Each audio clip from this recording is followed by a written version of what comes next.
Bonjour et bienvenue dans la quotidienne de PN. On est ensemble du lundi au vendredi dès 18h pour essayer de vivre ensemble ce nouveau confinement. Je vous propose de découvrir le sommaire de cette édition du 5 décembre. Les chiffres de l'épidémie de Covid-19, plus qu'inquiétants en Normandie, on dépasse largement les seuils atteints lors de la première vague et les soignants, eux, encaissent. Les a-t-on déjà oubliés? On verra ça tout à l'heure. Ils se battent pour continuer de travailler, c'est même une question de survie pour eux. Je parle bien sûr des indépendants du secteur du tourisme. Nous irons tout à l'heure dans le Pays de Caux où une guide conférencière s'est en quelque sorte reconvertie et propose des visites virtuelles ultra personnalisées. Et enfin, d'émission, nous irons près de Louviers à la découverte d'une pâtisserie un petit peu particulière puisqu'elle est en forme de papier toilette. Elle existe en deux tailles, simple ou double épaisseur, un gâteau royal. Une personne sur 5 qui se fait dépister, donc positive au Covid-19, un taux d'incidence inédit en Normandie où 1158 patients sont actuellement hospitalisés. Au pic de la première vague, il n'était que 743, c'est-à-dire 415 de moins qu'aujourd'hui.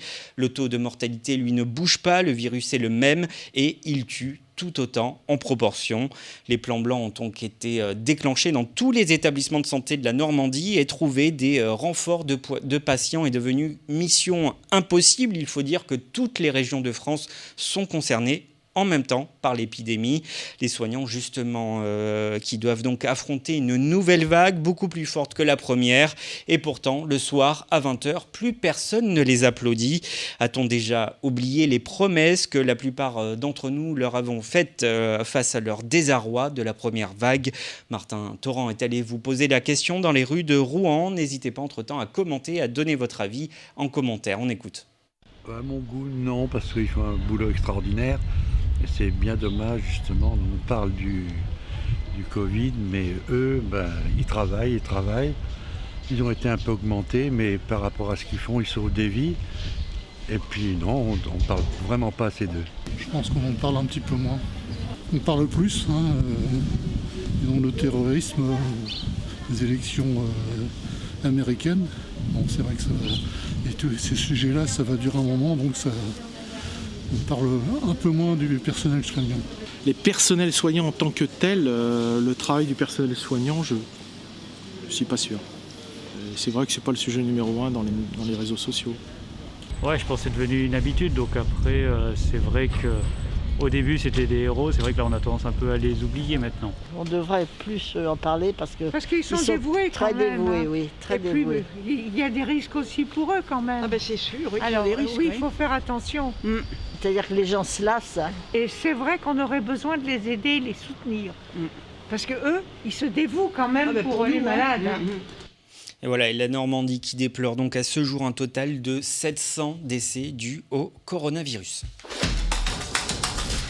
Et avec le confinement, le télétravail se développe. Il y a donc beaucoup moins de monde sur les routes, mais aussi dans les trains, notamment en direction de la capitale. Et depuis ce matin, les horaires de ces lignes ont été adaptés en conséquence. Région Normandie et SNCF expliquent avoir voulu coller au plus près des plannings scolaires et de ceux des salariés. On va rejoindre en direct depuis les nouvelles rames normandes Omnéo. Si le Wi-Fi à bord marche très bien, on va rejoindre Karine Courteau. Elle est présidente de l'association des usagers du rail normand. Karine, est-ce que vous nous entendez ? Oui, je vous entends très bien. Alors, est-ce que vous pouvez nous dire comment s'est passée cette première journée avec ces nouveaux horaires donc ? Alors, cette nouvelle journée, on va dire, a été plutôt fidèle aux journées précédentes avec des retards ce matin sur le train, en l'occurrence voilà, celui que j'ai pris ce matin. On a quand même un certain nombre de trains qui sont conservés au plan de transport. Et... On avait demandé en amont voilà, à la SNCF de garder un certain nombre de trains de pointe de manière à ce qu'on puisse aller travailler correctement. D'accord, donc on sent que le Wi-Fi accroche un petit peu, mais ça a l'air de marcher quand même, on vous garde en ligne. Est-ce que vous avez dû adapter vos horaires ce matin ? Je crois qu'on a perdu. On a perdu Karine. On la rappellera tout à l'heure.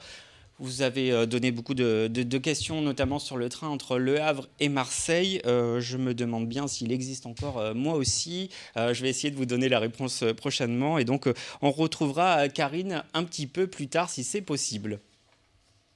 On passe à la suite. Voilà, et un des autres enjeux de ce reconfinement, c'est donc la poursuite du travail, notamment pour les indépendants. On va encore par Skype essayer de rejoindre Sandrine Laurent. Bonjour, est-ce que vous m'entendez ? Oui, très bien, bonjour. Eh bien, bienvenue dans la quotidienne d'EPN. Donc, vous êtes guide conférencière et vous travaillez normalement du côté de Caudebec-en-Caux. Vos clients sont des croisiéristes, toujours plus nombreux, on le sait, à faire escale dans ce joli coin de Normandie. Seulement, voilà, un confinement, 2 confinements. Aujourd'hui, il n'y a pas grand monde. Mais bon, pas question pour vous de vous laisser abattre. Vous avez procédé à une sorte de transition numérique. Est-ce que vous pouvez nous expliquer le nouveau concept de votre activité ? Oui, alors j'ai décidé de me lancer dans des visites virtuelles, même si je suis convaincue que le virtuel ne remplacera jamais le réel, mais je me suis dit que c'était pendant cette crise un moyen peut-être d'attirer une nouvelle clientèle adepte du numérique. Donc, c'est vraiment une expérience différente de la visite guidée réelle, plus innovante, on va dire, grâce aux multimédia. D'accord, et c'est assez interactif, hein. Les gens peuvent vous parler en direct, vous poser des questions et aussi vous demander de zoomer par exemple. Parce que des visites virtuelles, il y en a plein hein, sur le net, mais là c'est la première fois où le spectateur ne sera pas tout seul derrière son écran puisqu'il peut m'arrêter quand il veut pour me poser toutes sortes de questions. Et là actuellement je prépare aussi tous les contenus multimédia pour rendre ça très ludique et attractif et interactif avec des jeux, des quiz, des témoignages, des petites choses comme ça. D'accord. Et vous avez été aidé, je crois, hein, pour lancer cette nouvelle activité. Est-ce que vous pouvez nous expliquer comment ça s'est passé ? J'ai répondu à un appel à projet qui s'appelle Rebond, qui a été lancé par l'agglomération Caux-Seine-Agglo. Et donc, ils ont retenu quelques candidats. J'ai eu la chance d'être lauréate. Et à la suite de ça, j'ai bénéficié d'un coaching pour lancer un financement participatif sur une plateforme et pour m'acheter du matériel multimédia, justement, caméra 360 et 3D pour rendre le tout beaucoup plus immersif. Et si je vais au bout de ce financement, l'agglo me financera à hauteur de 50% du projet. D'accord. Et pour vous, est-ce que vous pensez que ça peut sauver la saison ou c'est plus symbolique pour vous ? Sauver la saison, non, je pense pas. Elle est définitivement morte vu qu'il n'y a eu aucun touriste étranger et puis les Français sont restés quand même frileux à dépenser de l'argent cet été. Par contre, je pense que ça peut être un autre média pour l'année prochaine et pendant le confinement aussi. D'accord. Alors, on peut aussi montrer à l'écran. Donc là, on voit des extraits d'une petite visite. C'était où ces images que vous nous avez envoyées dans l'après-midi ? C'était à Rive-en-Seine, Caudebec-en-Caux. D'accord. Donc peut-être aussi afficher votre site internet pour vous contacter. Comment on peut faire pour vous contacter ? Alors, mon nom, c'est Sandrine Pérégrine, aussi bien sur Facebook, Instagram ou le site internet aussi, sandrineperegrine.com. D'accord, on vous remercie. On vous souhaite donc bonne chance dans cette nouvelle activité. Et puis peut-être qu'on viendra vous voir aussi sur le terrain avec plaisir. Avec plaisir. Bonne soirée. Au revoir.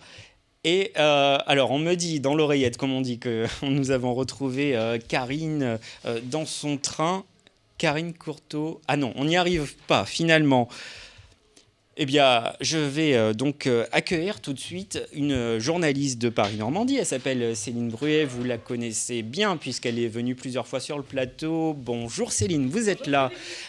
Donc, on en parlait tout à l'heure avec Sandrine Laurent. Il y a des personnes qui font tout pour essayer de travailler quand même durant cette période. Et vous nous proposez demain, donc dans le journal, une série de portraits sur ces personnes qui n'ont pas ou quasiment pas pu travailler depuis mars dernier. Alors, Qui sont ces personnes ? Alors ce sont des personnes qui essentiellement travaillent dans le secteur de l'événementiel ou la culture. Ils sont traiteurs, ils sont wedding planners, ils sont danseurs, ils sont batteurs. Oui, c'est beaucoup des métiers en heure. Ils habitent dans l'Eure ou pas ? Et il y en a qui habitent dans l'Eure. Il y en a aussi qui sont originaires de Rouen. Donc pour la plupart, ils n'ont effectivement pas pu beaucoup travailler depuis mars. Certains ont fait quand même quelques contrats en juin, juillet, août, je pense, avec la saison des mariages. Mais là où une wedding planner faisait 15 mariages par an, elle n'en fait plus que 5. Là où un traiteur en faisait 250 par an, il en a fait à peine 50. Donc voilà, ils ont travaillé, mais c'est plutôt de la survie. Donc voilà, on leur a demandé comment ça se passait pour eux, parce qu'on en a beaucoup parlé au début, on en parle beaucoup moins maintenant.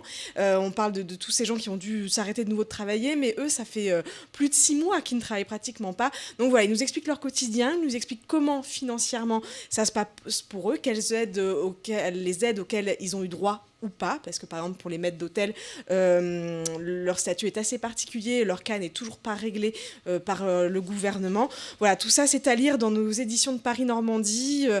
C'est derrière cette réalité, voilà, c'est quoi leur quotidien, c'est quoi leur vie, et ils restent quand même très optimistes, ils baissent jamais les bras, et c'est ça que j'ai trouvé au fil de ces témoignages vraiment très très fort. On est pressé de lire ça, on pourra peut-être lire ça dans le train d'ailleurs, parce que je crois que nous avons Karine Courteau de nouveau en ligne.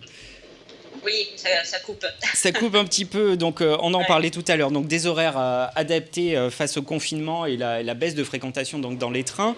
Vous nous avez dit que cette journée s'était à peu près bien passée aujourd'hui, quelques retards quand même ce matin. Est-ce que vous... Ce soir aussi. Ouais, ce soir aussi. Est-ce que vous avez dû changer vos horaires aujourd'hui, partir plus tôt, plus tard ? Alors, moi j'ai la chance de pouvoir adapter à peu près mes horaires sur les 2 trains directs qui sont laissés actuellement.